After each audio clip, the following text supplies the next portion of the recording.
Stat Defender just dropped the receipts for February, talking about straight-up clamps on field goal percentage. The absolute elite of the elite stoppers.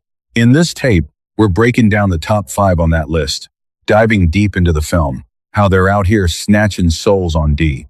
And what kind of squads give them nightmares? Drop a comment on who y'all think got robbed, and who deserves a spot in the top 5. Rockets keeping teams in a straitjacket at 43%, giving up only 109 a night all season. That's a top 4 defensive rating in the league, no cap. H-Town is elite at blowing up ISOs and half-court sets, ranked 4th in the league for point of attack D, 3rd best at locking down the half-court. They're deep with guys who actually want to guard. Pure size across the board. They're turning the paint into a no-fly zone, contesting everything at the cup. And they got Amen Thompson leading that defensive charge. People saying he's lost a step in his motor this year. That's only because he set the bar so high last season. His defensive floor is still scary as hell. The kid is a pure hunter out there. Never bites on the cheese or falls for the pump fake. That freak athleticism is just different. I said he rarely gets cooked. Obviously, he makes mistakes here and there, but he's got that recovery speed to erase his own errors. That's some next T-level type stuff. He's the most versatile stopper on this Rocket squad. Always taking the toughest assignment every night. Still out here putting superstars on an island. Plus, the Rockets are vacuuming up every board. That's the benefit of having length and bunnies. Even the guys on the roster, who don't have the best defensive IQ yet, got the physical tools that you just can't teach, which keeps their defensive floor looking solid. Guys like Eason and Okogie bring that switchability. But compared to that elite defense, the offense is looking kind of mid right now. If you want to dismantle these Rockets, you got to attack them when they're trying to score. They ain't exactly snipers from deep. The spacing is a mess. The ball movement is looking stagnant. Yeah, they lead the league in offensive glass eating. But when they start coughing up the rock, or bricking open looks because of bad rhythm, they're just feeding the other team easy transition buckets. The Rockets' transition D ain't nowhere near as locked down as their half court. When they run into a squad that plays track meet ball, they start looking absolutely cooked. Even if it's a battle of pure hoopers in the half court, even without a true floor general right now, they can find a way to grit it out. But those waves of fast breaks, one after another, just drain them. Udoka's rotations are definitely catching here. T for it. Spurs sitting at 4 ain't a surprise to anyone paying attention. Holding teams to 43% shooting. 7th best in the league, giving up 111 a night. That's a top 5 defensive rating overall. San Antonio's low post D is straight up elite. Ranked 2nd in the entire league. 3rd at blowing up backdoors and cuts. 3rd at locking down the point of attack. Now I know most y'all want to give all the flowers to Wemby. And yeah, he's the foundation for real.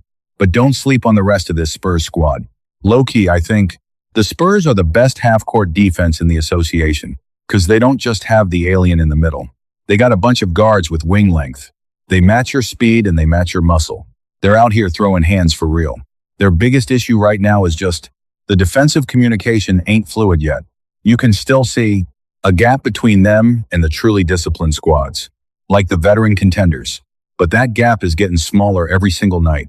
Also, the Spurs' transition D is nasty. They thrive when the game gets messy and chaotic. They got multiple guys who can guard 2-on-1. Besides, Wemby doing his thing. Gotta give a major shout out to Castle and Harper, especially Stephon Castle. Even if his jumper is still a work in progress, on the defensive end, he's showing out like a top-tier lockdown guy, taking the hardest assignments on the Spurs roster.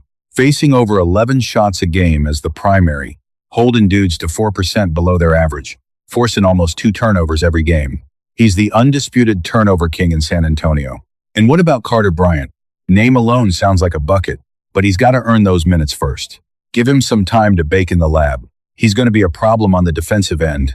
Just looking at his motor and his frame, his defensive ceiling is actually higher than Jaden McDaniels, but beating the Spurs ain't impossible.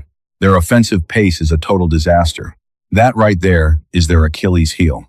Don't matter how good your transition D is, or how many stoppers you got on the floor. When your shot selection is straight trash, and you let the other team get hot, all that defensive effort just gets erased. Plus their defensive talk ain't as clean as the stats might suggest. Realistically, smarter teams can still find the cracks in the armor. Number 3 on the list is South Beach.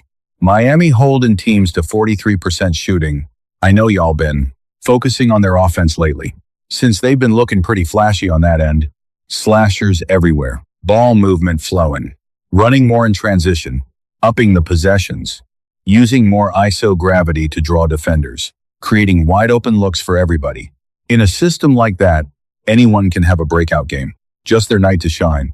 But obviously some guys gotta sacrifice their comfort zone. But the Heat culture on D has been the most consistent thing for years, clamping teams to 43% in Feb. Look, I love watching the Heat play. Been a fan since the Alonzo Mourning era. But I gotta keep it a buck with y'all. The Heat's actual defensive ceiling ain't as scary as the numbers look. Basically, they're the most overrated defense on this list. Why do I say that? Because Miami's different from the first two squads. They're a pure system defense. That zone is straight out of a textbook. Their defensive communication is easily top 3 in the whole league.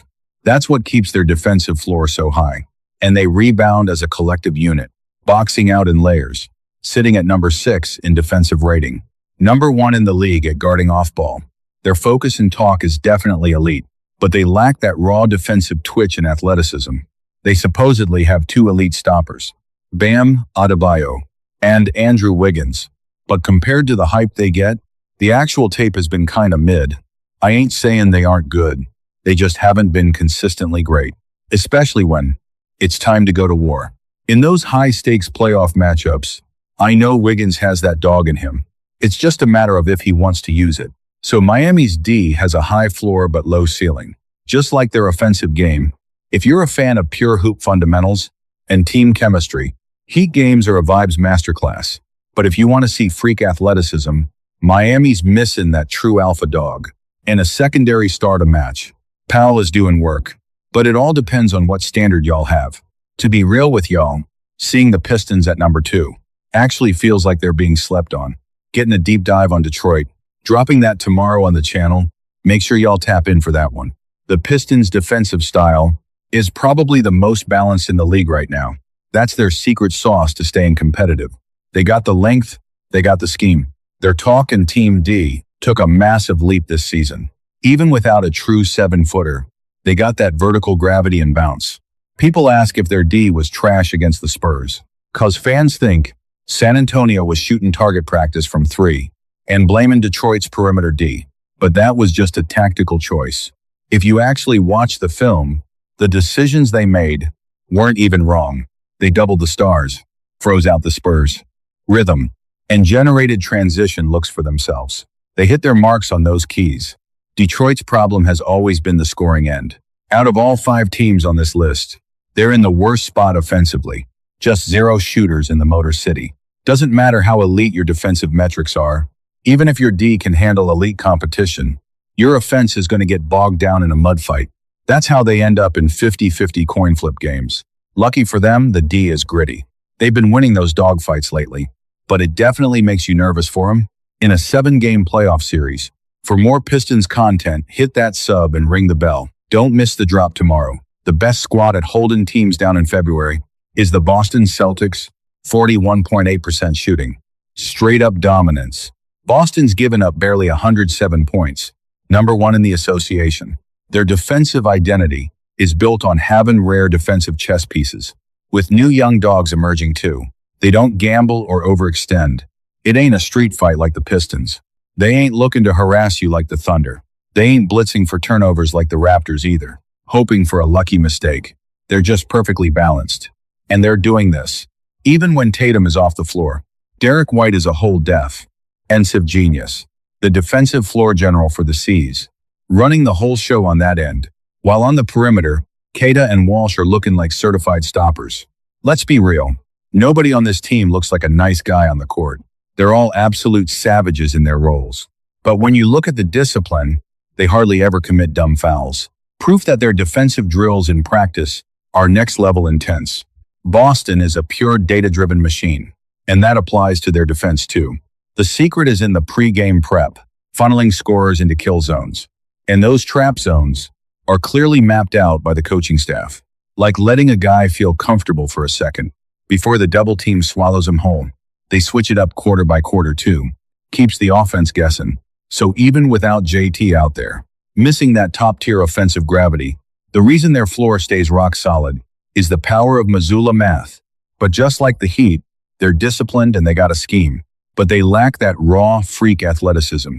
Compared to some other elite rosters, in a high-level war, they can get targeted. On offense, they're basically 3 pints or bust, launching more threes than almost anyone. Percentage is solid, but they rely on volume. Ranked 3rd in total makes, though, hitting over 15 triples a night, which creates insane gravity and spacing. But living by the 3 is a risky game. When it's flowing, you can blow teams out in minutes. Whether you're protecting a lead or chasing one, but when the shots go cold and Brown can't get it going, it's a wrap. Boston's defense is all system, but if you run into a squad with freak athletes, the system starts to break down. Just because they hold teams to the lowest FG percentage doesn't mean they're the best D in the league. Defense, just like offense, needs to be judged on the whole picture, the eye test and the analytics, while predicting based on roster construction, because everyone's path to the finals is different. So who's the best defensive squad in your book? Who y'all got for DPOY?